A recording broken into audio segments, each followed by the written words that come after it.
भारतीय समाज हा संमिश्र आहे. अनेक धर्माचे लोक भारतात राहतात. भारतीय समाज वैविध्यानं नटलेला आहे. आज धर्माधर्मातील उद्भवणारे वाद समाजाला भारतीय संमिश्र धर्माचा विसर पडू लागलाय हेच दाखवत आहेत. आपण आपल्या भारतीय संस्कृतीचं सत्व गमावून बसू लागलोय. भाषा, धर्म, जाती, परंपरा वेगवेगळ्या असल्या तरी देशातील सर्व माणसं भारतीय आहेत. बसवेश्वर महाराज म्हणतात, हा कोणाचा असं म्हणू नये, हा आपला असं म्हणावं. हा संदेश भारतीय संमिश्र संस्कृतीला लागू पडतो. तो आचरणात आणण्याची आज आपल्याला गरज आहे. आपल्या देशात प्रत्येकाला आपापल्या पद्धतीने जगण्याचा, आपल्या पूर्ण क्षमतेनं फुलून येण्याचा अधिकार आहे.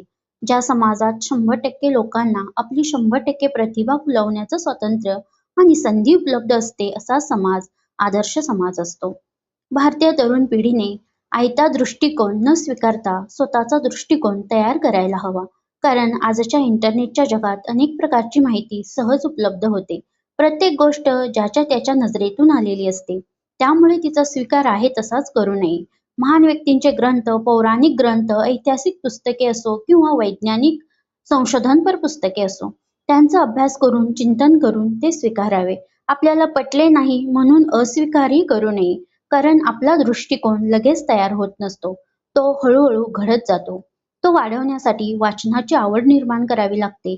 चिंतन, मननाची सवय करावी लागते. प्रत्येक गोष्टीतून चांगले घेण्याचा हेतू ठेवला तर आपल्या दृष्टिकोनास चालना मिळते. रामायण, महाभारत भारतीय लोकांना पिढ्यानुपिढ्या संदेश देणारे ठरलेत, पण ते आचरणात आणण्यासाठी आमचा समाज मागे पडला आहे. अनेक पौराणिक संदेश कथांमधून आले व कथांमध्येच विरून गेलेत. आपल्या देशात महान कार्य करण्यासाठी कोणीतरी अवतारी पुरुषच यावा लागतो. प्रत्येक माणसाला बदल व्हावा वाटतो, पण तो करण्यासाठी कोणीतरी सुरुवात करावी असे वाटते. आपल्या सर्वांना मेंदू असूनही आपण इतरांच्या मेंदूप्रमाणे वागतो. आपल्याला अनेक प्रलोभने मेंदूच्या कणाकणावर उमटवले जातात व आपण त्या मागून धावू लागतो. अनेक जाहिराती, अनेक बॅनर, अनेक मासिके, अनेक दृश्यांवरून मानवी मेंदूला आकर्षित केले जाते. मोठमोठे मॉल, विदेशी कंपन्यांचे ब्रँड मानवी मनावर आपले अधिकार प्रस्थापित करू लागले आहेत. तरुण पिढीला विदेशी राहणीमानाचे वेड लागले आहे.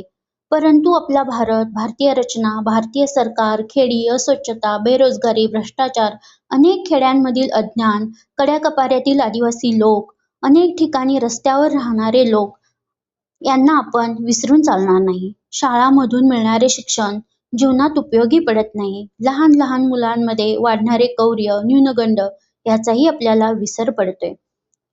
शाळा शिकण्याचा मुख्य हेतू पैसा कमावणे झाला आहे.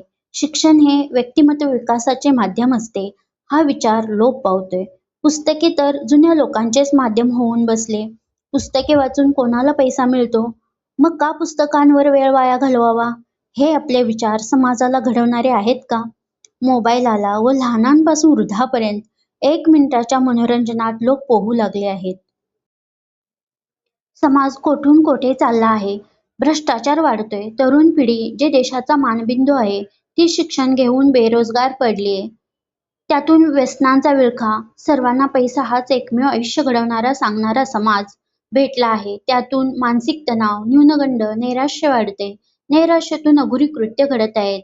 मुलांना शिक्षणासाठी आयुष्याची 25-30 वर्षे तारुण्याची देऊनही नोकरी नाही हीच मोठी शोकांतिका आहे.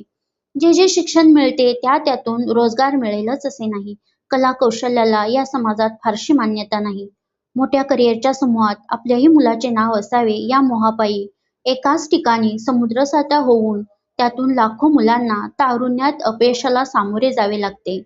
पण आपणास काय, आम्ही समाज आहोत. आम्ही कोणी चुकला तर हसणार, कोणी पडला तर फोटो काढणार. असं का? तर आम्ही समाज आहोत. अशा समाजाने भारतीय तारुण्याला पोखरून काढले आहे. सरकार तर आपल्याच देशाच्या उंबरठ्यावर उभे आहे. कठोर कायदा आमच्या सरकारला आवडतच नाही. अनेक अत्याचार घडून, मोर्चे निघून आरोपीला पोसणारे आमचे सरकार महान आहे.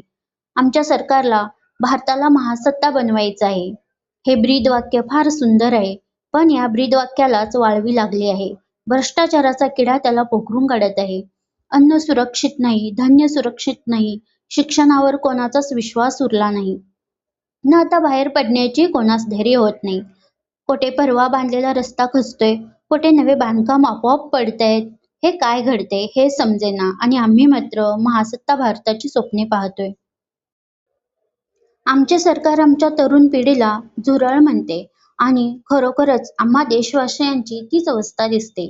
नेट परीक्षेत घोटाळा काय किंवा यूपीएससी परीक्षेत हे तर आता नित्याचेच झाले. विद्यार्थ्यांनी नव्या स्वप्नांसाठी आपले तारुण्य झोकून द्यावे व मोठ्या अधिकाऱ्यांनी मात्र पेपर विकण्याचे व्यवसाय उभारावे. काय बोलावे यावर तेच आता समजेना. तुकाराम मुंडेंसारखे काही तारे चमकतात, समाजासाठी धडपडतात, पण अशा असंख्य ताऱ्यांची गरज आज भारताला आहे. तरच आपल्या देशाला स्वच्छ करता येईल. कायदे कठोर हवेत, नियम कठोर हवेत, शिस्त हवे व समाजात नैतिकता हवी, तरच देशात परिवर्तन होऊ शकेल. घराघरातून नैतिकता, अध्यात्म, शिस्त, संस्कार यांचे वारे वाहू लागेल तेव्हाच चांगल्या विस्ताराची बीजे रुजली जाऊ लागतील.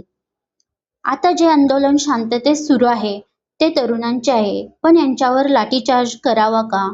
सरकारला या मुलांना भेटावेसे वाटले नाही, त्यांना त्यांची समस्या विचारावीशी वाटली नाही, मात्र त्यांचा आवाज बंद करण्यासाठी सरकारला खूप वेळ मिळाला आहे. त्या मुलांवर लाठीचार्ज करणाऱ्या पोलिसांना मानवंदनाच द्यायला हवी.